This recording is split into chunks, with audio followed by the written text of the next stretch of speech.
Leader बने हैं opposition के तो एडवाइजर भी चाहिए, इसीलिए ये की गई। और ये एंडोर्समेंट किस चीज का?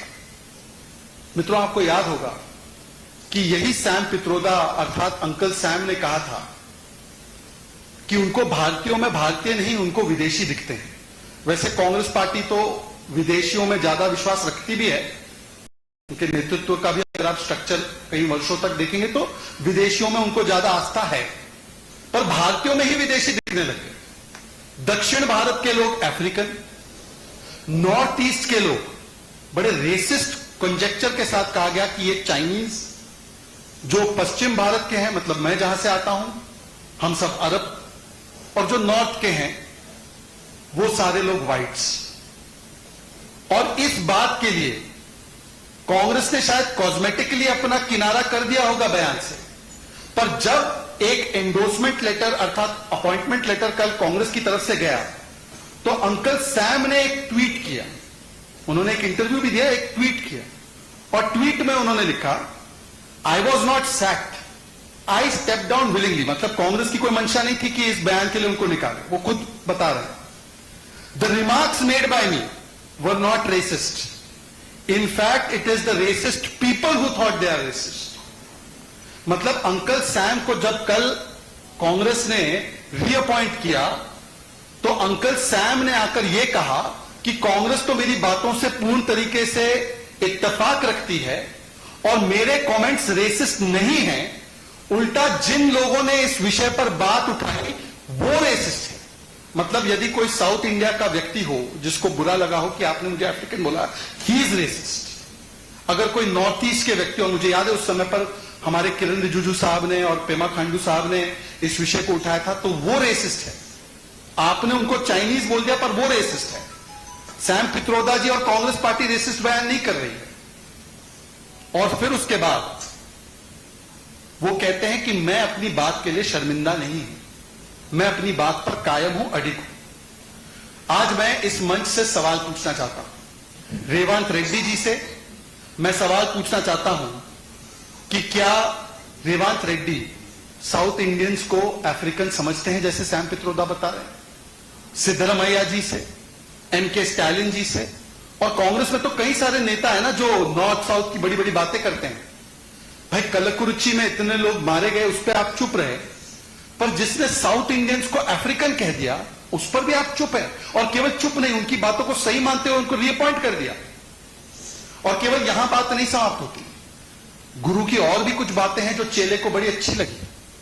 और वो कौन सी बात है? गुरु ने कहा था कि 1984 का जो सिख जेनोसाइड हुआ, जिसमें 3,500 सिखों का नरसंहार और कत्लेआम हुआ, जिसपे राजीव जी जो उनके मित्र थे गुरु के, उन्होंने कहा था कि बड़ा पेड़ गिरता है धरती हिलती है, तो गुरु ने कहा हुआ तो हुआ। चेले को मतलब कि राहुल जी को गुरु की यह बात बिल्कुल पसंद है, वो इंडोर्स कर रहे हैं जब वो सैम पित्रोदा अंकल सैम को रीअपॉइंट करवा रहे हैं। पुलवामा और 26/11 के विषय में गुरु अंकल सैम ने कहा था कि 8-10 लोग आकर कोई हमला कर दे तो क्या पूरे पाकिस्तान का दोष है क्या? और फिर उसके बाद जब बालाकोट एयर स्ट्राइक हुआ तो उन्होंने सेना से सवाल करते हुए पूछा था कि 300 लोग कहां मारे गए? 300 लोग नहीं मारे गए। गुरु की इन बातों को चेले एंडोर्स कर रहे हैं, मतलब कि सेना पर सवाल खड़े करना और पाकिस्तान को क्लीन चिट देना। आजकल जो चेले हैं वो संविधान की कॉपी लेकर घूमते हैं, जय संविधान भी बोलते हैं। गुरु ने संविधान पे भी अपना विशेष ज्ञान जो है प्रकट किया है। संविधान के विषय में गुरु ने कहा है कि संविधान बनाने में आंबेडकर जी का क्या योगदान था? योगदान था तो नेहरू जी का था। यह गुरु जी का बयान था, ट्विटर पर ट्वीट भी है उनका। मतलब कि आज राहुल गांधी जी ने सैम पित्रोदा की अपॉइंटमेंट और कांग्रेस पार्टी ने उनकी अपॉइंटमेंट को एंडोर्स करते हुए आंबेडकर जी का सबसे बड़ा अपमान किया है, संविधान का सबसे बड़ा अपमान किया है। उसके बाद गुरु ने यह भी कहा कि जो राम है, प्रभु श्री राम, राम मंदिर और राम नवमी, यह भारत आइडिया ऑफ इंडिया के खिलाफ है। It is against the idea of India. मतलब आज उत्तर प्रदेश की धरती में जो समाजवादी और कांग्रेस पार्टी दम भरती है कि हम लोग यहां जीत गए वहां जीत गए, जिस व्यक्ति ने कहा कि प्रभु श्री राम और रामनवमी आइडिया ऑफ इंडिया के साथ जुड़ नहीं सकते, आज ऐसे व्यक्ति को पदोन्नति देकर उनको एडवाइजर बनाने का काम, उनको गुरु मानने का काम राहुल गांधी ने किया। और फिर पूरे देश के मिडिल क्लास के लिए भी उन्होंने एक संदेश दिया था। गुरु सैम पित्रोदा जी ने कहा था कि मिडिल क्लास को सेल्फिश नहीं होना चाहिए, उनके ऊपर और टैक्सेस थोप दिए जाने चाहिए। उन्होंने इनहेरिटेंस टैक्स की भी बात की थी, जिसमें वो चाहते थे कि 55% अगर किसी का हो तो उसकी प्रॉपर्टी का 55% छीन कर वो बांट दिया जाए। तो आज इन सभी बयानों और स्टेटमेंट्स और सेंटिमेंट्स को कांग्रेस पार्टी ने इस अपॉइंटमेंट लेटर के माध्यम से एंडोर्स किया। यह एंडोर्समेंट लेटर है सैम पित्रोदा के इन बयानों का।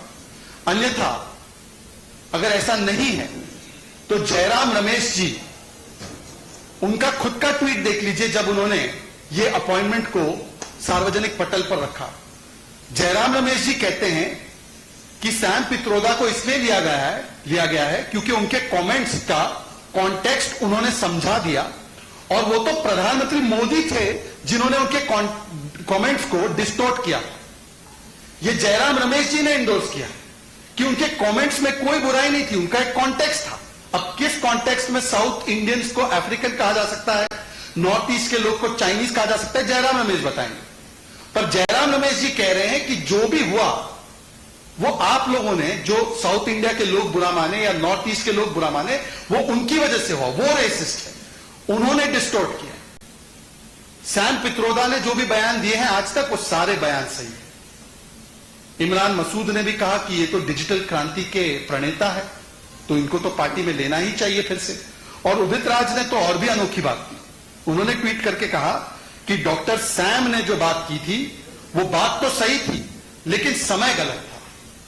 आज इससे स्पष्ट हो जाता है, it is very clear from this appointment letter / endorsement letter of the Congress party that all the unsavory, objectionable, insulting comments made by Mr. Sam Pitroda about Indians, about Prabhu Shri Ram, Ram Navami, about the Sikh genocide, about the Pulwama terrorist attack, they are wholly subscribed to and endorsed by the Congress party, or else today the Congress party would not have been reappointing this person as soon as the elections are over.